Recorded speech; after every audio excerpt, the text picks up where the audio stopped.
क्या होगा अगर पूरी सृष्टि पर अंधकार छा जाए, जहाँ हर ओर केवल आतंक और खून की प्यास हो, जहाँ देवता भी चीख उठे और ब्रह्मा विष्णु महेश तक असहाय होके मौन रह जाए। यही वो पल है जब प्रकट होती है एक ऐसी शक्ति जो देवताओं से भी परे है, जो न कभी जन्मी थी न कभी मरेगी, जिसका स्वरूप ही रहस्य है और जिसका नाम सुनते ही अंधकार कांप उठता है। महाशक्ति, आदिशक्ति, माँ दुर्गा वो कहलाती है। बहुत समय पहले महिषासुर नाम का एक असुर ने कठोर तपस्या कर ब्रह्मा जी से वरदान पाया। हे प्रभु, मुझे कोई भी देवता, दानव या मनुष्य ना मार सके। ब्रह्मा जी के वरदान ने उसे अजेय बना दिया। इस वरदान के बाद महिषासुर का आतंक इतना बढ़ गया कि स्वर्गलोक तक कांप उठा। देवताओं को पराजित कर उसने इंद्र का सिंहासन तक छीन लिया। संपूर्ण तीनों लोकों में महिषासुर नाम का भय फैल गया। देवताओं ने भय के मारे ब्रह्मा, विष्णु और महेश के पास पहुंचे, लेकिन वरदान के कारण कोई भी उसे मार नहीं सकता था। तभी तीनों देवताओं ने कहा, जब कोई देव, दानव या मनुष्य महिषासुर को मार नहीं सकता, तब एक नारी शक्ति ही उसका अंत कर पाएगी। फिर वो पल आया जब ब्रह्मा, विष्णु और महेश ने अपनी अपनी दिव्य शक्तियाँ एक साथ प्रकट कर एक ही जगह पर केंद्रित किए, तो वहाँ से एक दिव्य ज्योति प्रकाशित हुई और उसी ज्योति से जन्म हुआ एक तेजस्विनी देवी का। उनकी आंखों से अग्नि सी ज्वाला निकल रही थी, मुखमंडल चंद्रमा सा दमक रहा था। और तभी देवताओं ने अपने अपने अस्त्र उन्हें अर्पित किए। शिव जी ने त्रिशूल दिया, जो शक्ति और संहार का प्रतीक था।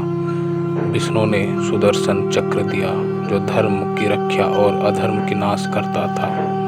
वरुण देव ने शंख दिया, जिसकी ध्वनि से पूरी सृष्टि में ऊर्जा और साहस का संचार हुआ। अग्निदेव ने शक्ति भाला दिया, जो जलाने और पवित्र करने की अग्नि का प्रतीक था। वायुदेव ने धनुष और बाण दिया, जो वेग और अजयता का प्रतीक बने। इंद्रदेव ने वज्र दिया, जो अडिग संकल्प और अपराजय बल को दर्शाता है।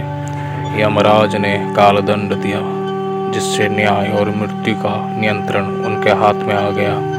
वरुण ने कमल दिया, जो शांति और सूजन का प्रतीक है। कुबेर ने गदा दी, जो धन, शक्ति और प्रभुत्व का प्रतीक था। हिमालय ने सिंह भेंट किया, जो माँ दुर्गा का वाहन बना और साहस का प्रतिरूप। 10 भुजाओं में 10 अस्त्र दमक रहे थे और माँ दुर्गा अपने सिंह पर सवार थी। एक हाथ में त्रिशूल, दूसरे हाथ में सुदर्शन चक्र घूम रहा था। शंख की गूंज से आकाश कांप रहा था और सिंह गर्जना कर रणभूमि को हिला रहा था। यही वो क्षण था जब पहली बार संसार ने आदिशक्ति का विराट रूप देखा। जब माँ दुर्गा रणभूमि में पहुंची, तो महिषासुर ठहका मारकर बोला, एक स्त्री मेरे सामने युद्ध करेगी? क्या देवताओं की इतनी हालत हो गई कि अब वो औरत की आड़ में छिपे रहेंगे? मगर माँ की आंखों से अग्नि की ज्वाला चमक उठी। उन्होंने सिंहनाद किया और वो गर्जना इतनी प्रचंड थी कि आकाश कांप उठा, धरती थर्रा गई और महासागर की लहरें उफान मारने लगी। देवताओं ने महसूस किया, यही वह शक्ति है जिसका वर्षों से इंतजार था। युद्ध प्रारंभ हुआ। महिषासुर बार बार रूप बदलता रहा। कभी सिंह बनकर झपटा, कभी हाथी बनकर कुचलने दौड़ा, कभी भैंस की तरह गरजा, लेकिन हर बार माँ दुर्गा ने अपने अलग अलग अस्त्रों से उसे धराशायी कर दिया। कभी चक्र से उसका सिर फाड़ा, कभी वज्र से उसकी देह तोड़ी, कभी बाणों से उसका सीना छल्ली कर दिया। फिर भी महिषासुर अजय बना रहा। अंत में जब वो अपने सबसे भयानक रूप भैंस के रूप में आया, तो माँ ने अपने त्रिशूल को आकाश की ओर उठाया। बिजलियां कड़कने लगी और फिर भी पूरे वेग से त्रिशूल महिषासुर की छाती को भेदता हुआ आर पार निकाल दिया। एक भयंकर चीख गूंजी। महिषासुर झपटता हुआ धराशायी हो गया। उसके प्राण निकलते ही रणभूमि में सन्नाटा छा गया। युद्ध समाप्त हो चुका था। आकाश से देवताओं के स्वर गूंजे, जय माता दी, जय आदिशक्ति। फूलों की वर्षा होने लगी और पूरी सृष्टि में शांति लौट आई।